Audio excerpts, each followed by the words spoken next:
Hi, I'm Robin, And I'm Kim. and today we're going to be talking about phonograms and spelling rules.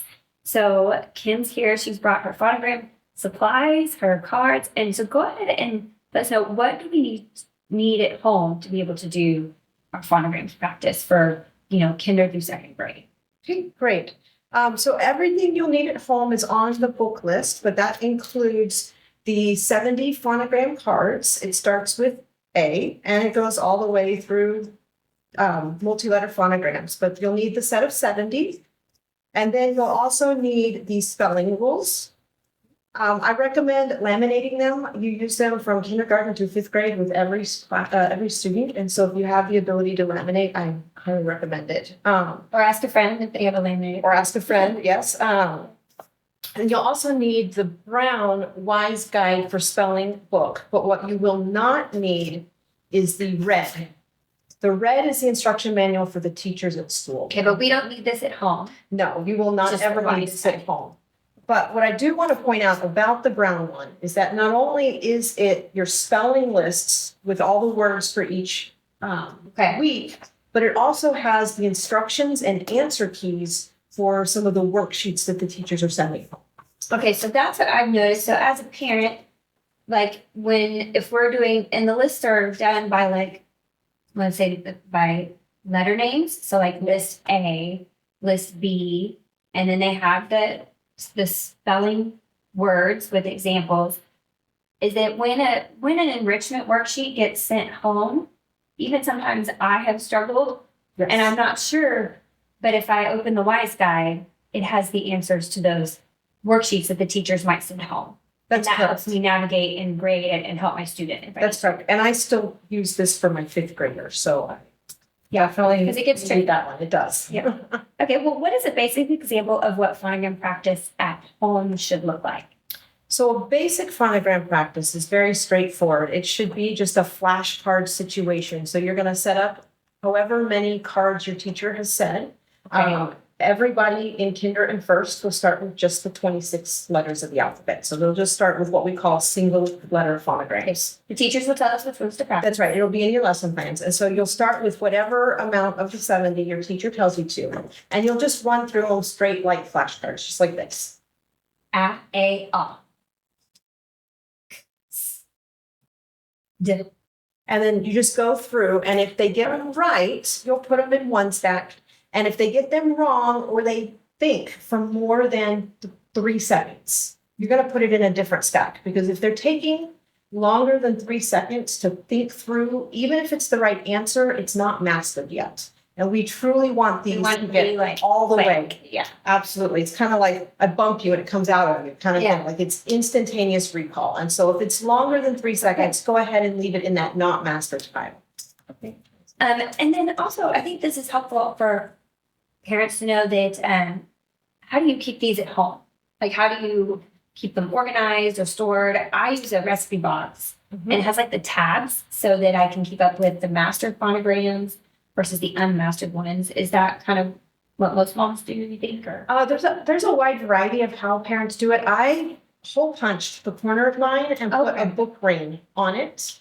And So then I no just had, right. And so I just had a couple rings of mastered practicing, not mastered, Okay. or not introduced yet, or, kind of just that way I keep them sorted out, but it was all in a concise. I've heard of parents who have a box, like you said. I don't know, there's a lot of creative options out there. So whatever works for your brain. But it is important to keep it organized because you don't want to go through all of them every time. But Yes. on that note, why is it important that parents are doing these on the home days? Because it's one of those things that's kind of easy to shrug off, if your day is already kind of full with math and other subjects. Why is it so important that we are continuing to practice and reinforce the phonograms all year long? Well, I think what you said is right.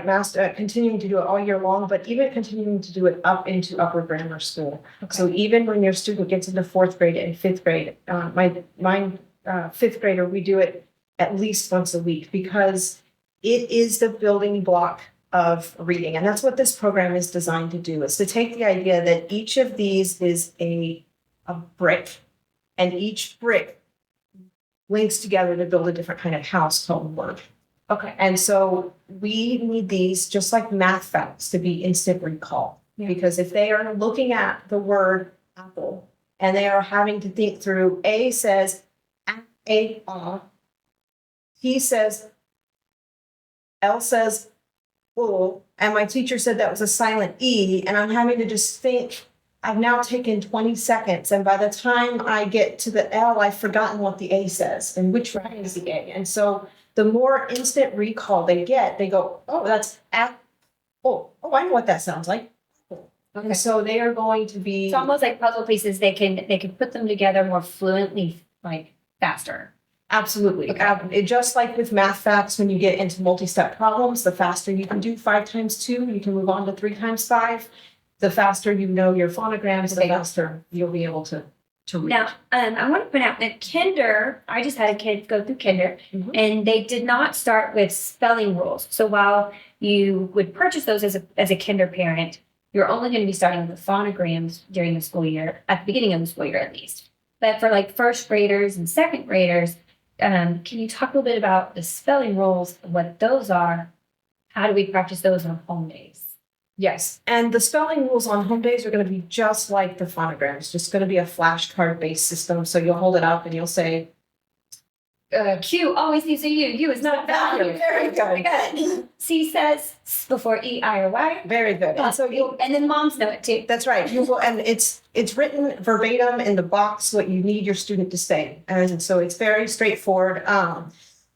But you're right. They do not start these. They may touch them at the very end of kindergarten. We ask you to go ahead and purchase them, and the reason why we have you purchase them in kindergarten is for your own edification. Actually, I've had several conversations with kindergarten moms where they'll ask about this word and why it does, or they'll talk to their teacher about this word and why it works, and they parent to teacher, they'll talk about spelling rules with you. And so this is a great resource to have. And for a quick reference, in the very back of your brown book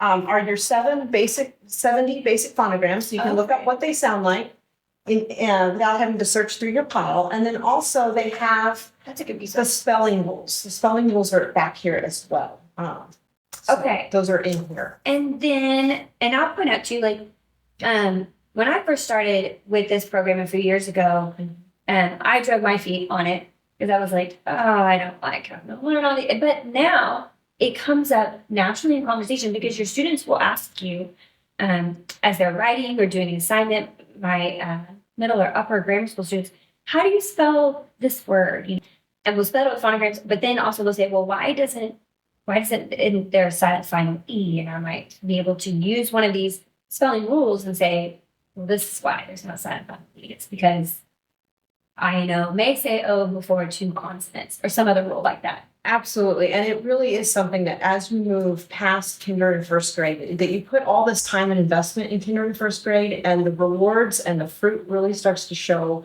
by the end of 3rd grade, definitely by 4th and 5th grade. I can tell you, we were going to the 5th grade field trip, and my son was doing spelling homework in the back seat, or he was writing something. He's like, how do you spell? And he gave me a word. And so here I am in the back seat doing, from the driver's seat, using my fingers to spell something with him. But it was an easy conversation piece, and it puts the effort on them. They are thinking through how to spell it, because now they'll be able to work through that word next time. When it comes to the finger spelling, moms don't have to know how to do all of that, right? Like that's mostly just the teachers do that in class. That's correct. The finger spelling is something that our teachers are trained on. They go to a multi-day training, they learn it, they practice it. So that is something they use in the classroom. Okay. But if you're interested in it, talk to your kids, because they use it all the time, and that's something they can learn, that they can teach you, and you can learn for them. And so that kind of works.